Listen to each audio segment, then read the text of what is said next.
नमस्कार, आप देख रहे हैं न्यूज स्टेट का डिजिटल प्लेटफॉर्म। मैं हूं अरुण संद्राल। मिल्कीपुर का उपचुनाव साख की लड़ाई है और सीएम योगी ने इस लड़ाई में अपना शंखनाद कर दिया है। सीएम योगी ने आज मिल्कीपुर में अपनी पहली जनसभा की। इस दौरान एक इंग्लिश का शब्द है, ऑल गन्स ब्लेजिंग। इस तरह से वो समाजवादी पार्टी पर खूब बरसे और एक नया नारा भी दे दिया, न जातिवाद न परिवारवाद, इस बार सिर्फ राष्ट्रवाद। तो नया नारा है और पूरी ताकत बीजेपी की ओर से झोंक दी गई है इस उपचुनाव में। साख की तो लड़ाई है ही। तो क्या कुछ रहा सीएम योगी की रैली में, क्या कुछ उन्होंने संबोधन में कहा और समाजवादी पार्टी पर इसका क्या असर पड़ेगा। हमारे साथ न्यूज़ रूम में हमारे वरिष्ठ सहयोगी मौजूद हैं। इधर शुभम सर मौजूद हैं, हमारे साथ पंकज जी मौजूद हैं और मोहित जी मौजूद हैं। तो चर्चा की शुरुआत करते हैं। सीएम योगी की पहली जनसभा कैसे देखते हैं इसको? देखिए, ये जो आपने अभी नारा बताया कि ना जातिवाद ना परिवारवाद और सिर्फ इस बार जो है वो राष्ट्रवाद। तो रही बात जातिवाद और परिवारवाद की, वो तो इसलिए कि चूंकि आपके सामने अपोजिशन में जो समाजवादी पार्टी लड़ रही है उनमें अवधेश प्रसाद के बेटे ने अपने बेटे को टिकट दिलवा दिया, इसलिए परिवारवाद वाली बात वहाँ पे फिट बैठती है। लेकिन जो राष्ट्रवाद वाला फॉर्मूला है वो बीजेपी उसको कैश करा चुकी है पिछले कई बार, और 24 में वो उतना कैश नहीं करा पाई। इवन जो धर्म का भी जो मुद्दा था कि लगा था कि बिल्कुल 400 पार हो जाएंगी, वो भी झटका खा गए। तो राष्ट्रवाद के मुद्दे पर इतना बीजेपी भी जानती है कि राष्ट्रवाद के मुद्दे पर जो वोट है वो उसको उतना नहीं मिलेगा जितना कि जातिगत समीकरण को बैठाने में मिलेगा। तभी तो यही कारण है कि भाई जितने जो 13 लोग थे भारतीय जनता पार्टी में टिकट की लाइन में, भारतीय जनता पार्टी ने चंद्रभानु पासवान को भले ही टिकट दे दिया, लेकिन उनका फोकस अभी उन 13 लोगों को बनाने पे है कि वो बागी ना हो जाएं या वो अंदर खाने एक दूसरे को मतलब हराने की कवायद ना हो जाए। क्योंकि आप देखोगे कि करहल में यही हुआ। करहल में अखिलेश यादव समाजवादी पार्टी ने तमाम बीजेपी के उन नेताओं का अंदर ही अंदर गेम करके जो बात सामने आई थी कि वहाँ पर कई सारा क्रॉस वोटिंग हुई है, कई सारा क्रॉस समर्थन इसका उसका उसका इसका हुआ है।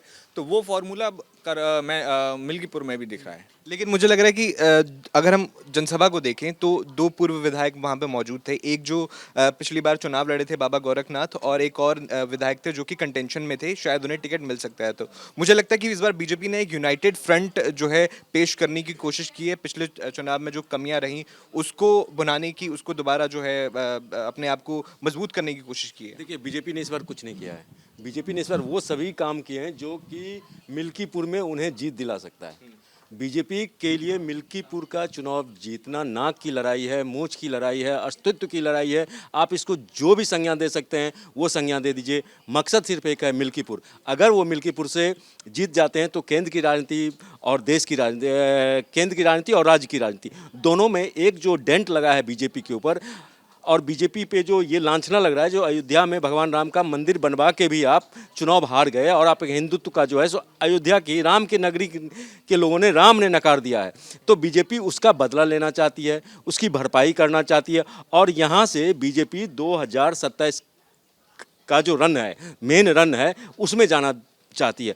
और ये रन जो है वो सीएम योगी के लिए सिर्फ यूपी तक सीमित नहीं रहेगा। अगर इस लड़ाई में आप जीतते हैं, मिल्कीपुर आप जीतते हैं, उसमें फिर 2027 में आपका अच्छा परफॉर्मेंस होता है, और उसमें अगर अच्छा, खुदा न खास्ता, आप अच्छा परफॉर्म कर देते हैं तो फिर सीएम योगी का कद देश की राजनीति में बहुत बड़ा हो जाएगा। और सीएम योगी इसको किसी भी सूरत में छोड़ना, इस मौके को गंवाना नहीं चाहते हैं।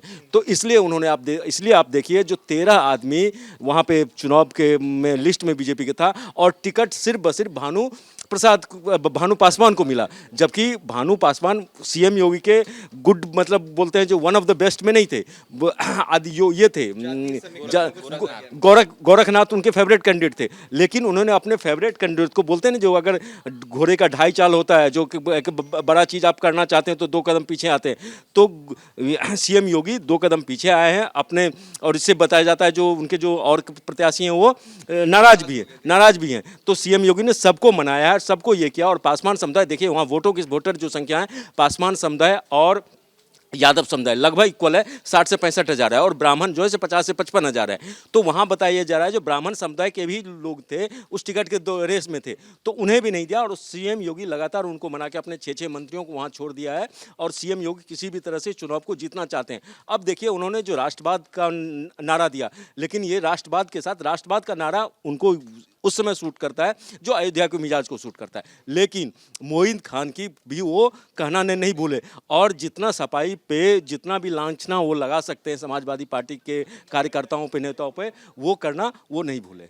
बिल्कुल। अच्छा, इसमें एक चीज़ और जो आपका सवाल था कि खास तौर पर जो नाराजगी और जो दो पुराने लोगों के नाम लिए, बड़ी बात इस रैली में ये भी दिखी कि योगी आदित्यनाथ ने उन तमाम एक एक कार्यकर्ता तक का नाम लिया और एक एक पदाधिकारी का नाम लिया। सबसे पहले उन्होंने तमाम मंत्री बैठे हुए थे, कम से कम 1 दर्जन वहाँ पर मंत्री थे, विधायक और सांसद थे, पूर्व विधायकों का नाम लिया, कार्यकर्ताओं का नाम लिया। उसके बाद जब आधी स्पीच उनकी हो गई तब उन्होंने उन तमाम लोगों के काम भी गिनाए कि जो उनके पुराने भारतीय जनता पार्टी के वहाँ पर सांसद थे, लल्लू सिंह, उनका बताया कि भाई उन्होंने स्टेशन बनवाया, ये बनवाया, हर एक का नाम लेके लगे कि हाँ मतलब कोई आदमी अगर नाराज भी है तो कम से कम उस तक ये मैसेजिंग हो जाए कि मुख्यमंत्री ने उनका नाम लेकर उनको एड्रेस किया है। तो कहीं ना ये कहीं एक, वो कंसर्न था कि साधने हाँ, वाली चीज यहाँ पर दिखी है। जो डिवाइडिंग एक कंसर्न था कि ये चीज़ समाजवादी पार्टी कहीं ना कहीं एक्सप्लॉइट ना कर जाए, जो वो उसको मेरे ख्याल से पूरा करने की सीएम योगी की ओर से कोशिश की बाबा गई। गोरखनाथ की भी तारीफ की उन्होंने। और वहां पर वो मौजूद थे। हाँ, और जिस ब्राह्मण चेहरा की बात और कर रहे हैं ये वो भी वहाँ पूरे पर मौजूद थे। रैली का संयोजक भी गोरखनाथ को बनाया गया था वहाँ। तो सीएम योगी की ओर से इस बार जातीय समीकरणों को साधने की कोशिश की गई है, साथ ही अपने राष्ट्रवाद के एजेंडे का भी उन्होंने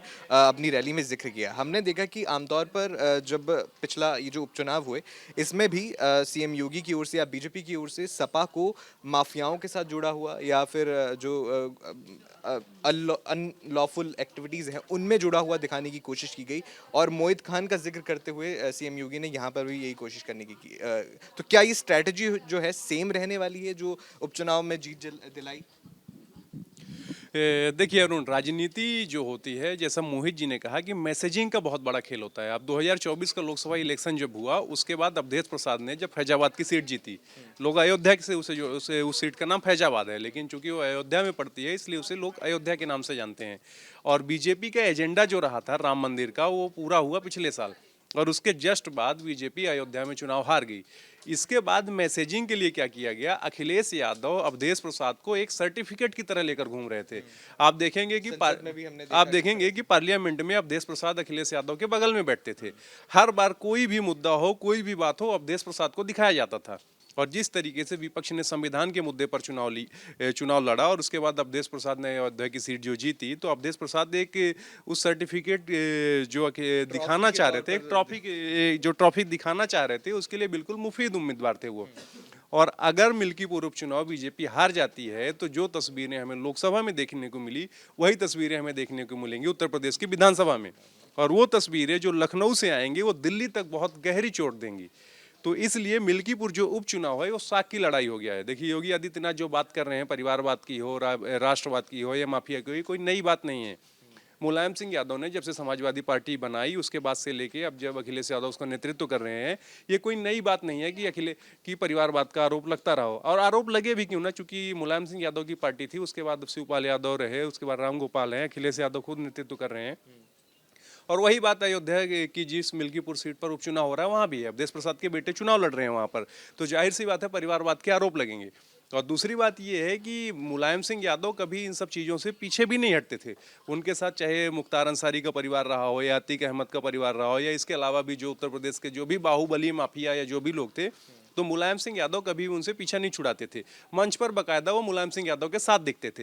हालांकि अखिलेश यादव ने ये छवि सुधारने की कोशिश की, लेकिन अखिलेश यादव मंच पर उनसे दूरी बना लेते हैं, लेकिन जो एक वोट बैंक है उस वोट बैंक की खातिर अखिलेश यादव ने कभी भी खुलकर इस तरीके के तत्वों का विरोध नहीं किया। तो जाहिर सी बात है भारतीय जनता पार्टी हमेशा जब भी मौका मिलता है तो अखिलेश यादव को उनसे जोड़कर जनता में ये डर और ये बात मैसेज करने की कोशिश करती है कि अगर ये सत्ता में आए तो जाहिर सी बात है जो हिंदुत्व वाला एजेंडा है वो योगी आदित्यनाथ हमेशा ट्राई करते हैं। बिल्कुल। और आप कह रहे हैं कि हिंदुत्व वाला मुद्दा जो है सीएम योगी आदित्यनाथ, आप हर रैली उनकी देख लीजिए, हर भाषण उनका देख लीजिए, हिंदुत्व के मुद्दे पर वो मुखरता से बोलते हैं। और हमने इस बार भी देखा कि वो महाकुंभ का जिक्र करते हैं। महाकुंभ पर अखिलेश यादव के जिस तरह से जब तैयारियों पर अखिलेश यादव ने सवाल उठाया था, उन्होंने उसका भी जिक्र किया कि महाकुंभ के विरोधी हैं, महाकुंभ की छवि जो है ये खराब करना चाहते हैं। तो जो हिंदू वोट बैंक है उसको कहीं ना कहीं सीएम योगी ने साधने की कोशिश की है। बिल्कुल। यहाँ पर क्या है कि योगी आदित्यनाथ ने जिस एग्रेसिव तरीके से उन्होंने कहा है कि आप देखिए, आप महाकुंभ का विरोध, आप हर चीज़ का विरोध करते हैं। उन्होंने कहा कि पड़ोसी जिले अंबेडकर नगर का जिक्र करते हुए योगी आदित्यनाथ ने कहा कि जब ये अयोध्या में था तब यहाँ पर बाबा साहब भीमराव अंबेडकर के नाम पे मेडिकल कॉलेज था, समाजवादी पार्टी ने उसका नाम बदल दिया, हमने वापस से उसका नाम बाबा साहब के नाम पर रखा। तो ये तमाम चीज़ें उन्होंने क्योंकि योगी आदित्यनाथ जानते हैं कि वहाँ पर 1 लाख से ज़्यादा दलित वोट बैंक है मिल्कीपुर विधानसभा सीट पर, और किसी भी विधानसभा सीट में अगर किसी को 80,000 वोट मिल रहे हैं तो वो क्योंकि आप पिछला चुनाव का जो हमने कल ही डिस्कस किया था, 1 लाख वोट जो है वहाँ पर अवधेश प्रसाद को मिल गया 1,03,000 के समथिंग। तो यहाँ पर अगर 1 लाख वोट सिर्फ दलित समाज का है तो एक बड़ा फैक्टर है, और यहाँ पर बाबा साहब का जिक्र करना, ये तमाम चीज़ें बहुत बहुत ध्यान पूर्वक जो है उन्होंने किया है।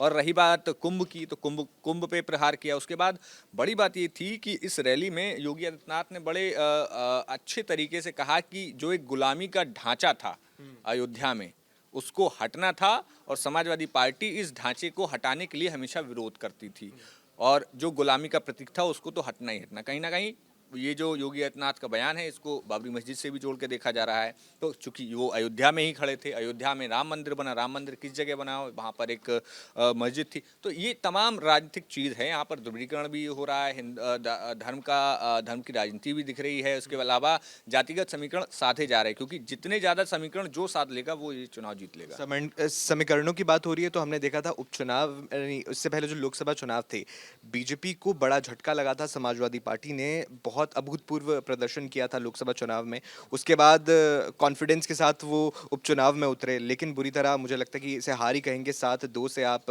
पिछड़ जाते हैं। और अब ये फाइनल फ्रंटियर है, और ये वो फ्रंटियर है जो आप हरा चुके हैं, जहां बीजेपी की जीतने की उम्मीद थी।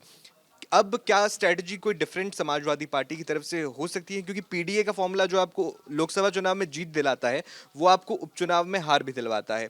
तो क्या स्ट्रेटजी में कोई बदलाव हो सकता है चुनाव प्रचार के, अगर मैं बात करूं? देखिए, चुनाव प्रचार के अगर स्ट्रेटजी में अगर गौर करें तो अखिलेश यादव ने 60 लोगों की टीम को वहाँ उतारा है, और डिम्पल यादव भी वहाँ चुनाव प्रचार में जुटी हुई हैं, और लगातार अवधेश प्रसाद के बेटे अजीत प्रसाद के लिए वो चुनाव प्रचार कर रही हैं। देखिए, यहाँ पे अखिलेश यादव थोड़े से, या समाजवादी, मेरा ये व्यक्तिगत ये है, जो वो थोड़े से पीछे वो पड़ते दिख रहे हैं, क्योंकि वहाँ एंटी इनकम्बेंसी की अगर हम बात करें तो अजीत प्रसाद वहाँ के विधायक रह चुके हैं, और उन्हीं के अजीत प्रसाद के पिता वहाँ रह चुके हैं, अवधेश प्रसाद। और अवधेश प्रसाद चूंकि सांसद बन गए हैं तो ये आ रहे हैं, तो वहाँ के जो लोकल मुद्दे कुछ हैं उसको लेके लोगों में थोड़ा सा असंतोष है। उसके बाद से जो मोइन खान वाला आ गया है, जो मसला आया, उस पर बीजेपी ने जितना भी हवा दिया जा सकता है उस गुब्बारे को, उसको हवा दिया। और बीजेपी का देखिए, मिल्कीपुर चुनाव जो है सो अखिलेश यादव के लिए इसलिए टफ है, जो बीजेपी इस बार कुछ खास तरीके से इसको कर रही है। देखिए, बीजेपी अगर इस बार का आप मिल्कीपुर चुनाव के मिजाज को अगर आप समझें तो बीजेपी का यहाँ है, बीजेपी यहाँ की कर रही है, जो अगर जाति में अगर हम बात करेंगे तो बीजेपी जैसे जाति में बीजेपी गई तो पीडीए फार्मूला हिट हो जाता है, पीडीए फार्मूला में फिट होता है। तो बीजेपी को वो नहीं किया, बीजेपी को फिट क्या करता है, ध्रुवीकरण।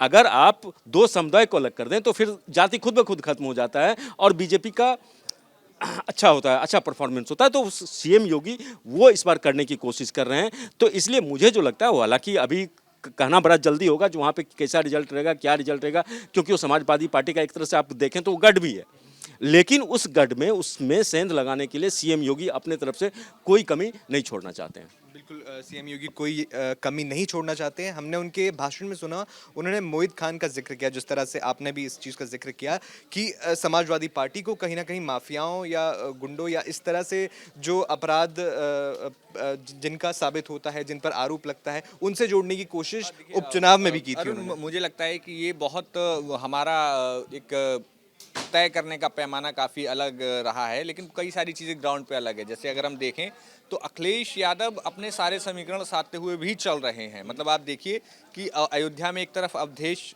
प्रसाद हैं, दलित वोट उनसे साधा जा रहा है, दूसरी तरफ अखिलेश यादव पवन पांडे को एक पूरी जिम्मेदारी दिए हुए हैं।